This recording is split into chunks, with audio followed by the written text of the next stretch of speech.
보통 다한증 하면 여름이 아닌 일반적인 계절을 기준으로 봤을 때 하루에 2, 3리터 이상 흘렸을 경우 그것을 다한증이라고 하는데요. 교감신경이 너무 항진돼 있을 때 땀을 많이 흘리게 되는 거거든요. 그래서 뭐 여러 가지 약물적 치료라든지 뭐 바르는 치료 이런 것도 하지만 근본적으로는 교감신경 차단술을 하는 게 좋죠. 그러면 동생분도? 네, 맞습니다. 제 여동생도 이 흉곽경을 통해서 교감신경을 차단하는 수술을 받고 나서야 다한증이 해결이 됐습니다. 그런데 문제는 이게 단순히 교감신경이 항진돼서 나타나는 그런 흘리는 땀이라고 한다면 말씀하신 것처럼 신경 차단술을 받으면 괜찮아지는데요. 네. 다른 건강상의 이유로 땀을 많이 흘리게 되는 경우도 있잖아요. 그렇죠. 가장 대표적인 경우가 아마 완경이 아닐까 싶습니다. 완경기 여성의 약 35% 정도가 땀이 나는 증상을 호소하는데요. 이게 체온 조절이 잘 안 되면서 땀으로 이걸 해결하는 과정에서 다한증 증상이 나타나는 것 같습니다. 실제 결핵처럼 세균 등에 감염되면 병원체와 싸우는 과정에서 땀을 많이 흘리게 되고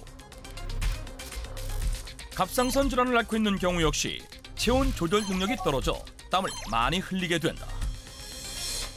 그런데 땀의 양이 지나치게 많다는 것은 흘리지 말아야 될 땀을 흘린다는 것이고 또 흘리지 말아야 할 땀, 그러니까 나쁜 땀이 나온다는 거거든요. 이 나쁜 땀은 또 우리가 구분을 좀 해낼 수 있지 않겠습니까?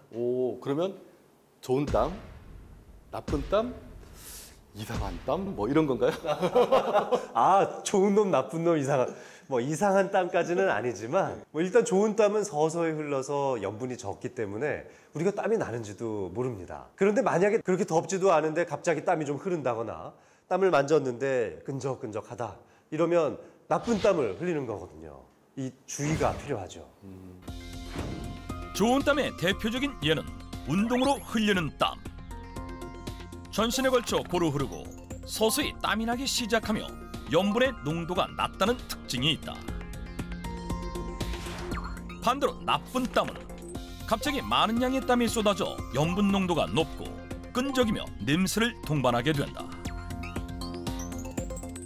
실제로 한의학에서는 이 땀은 진액이라고 표현을 하는데요.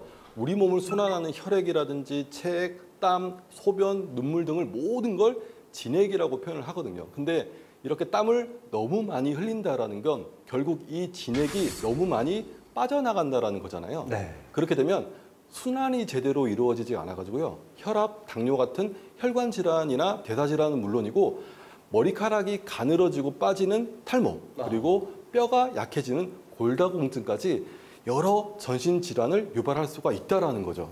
네, 맞습니다.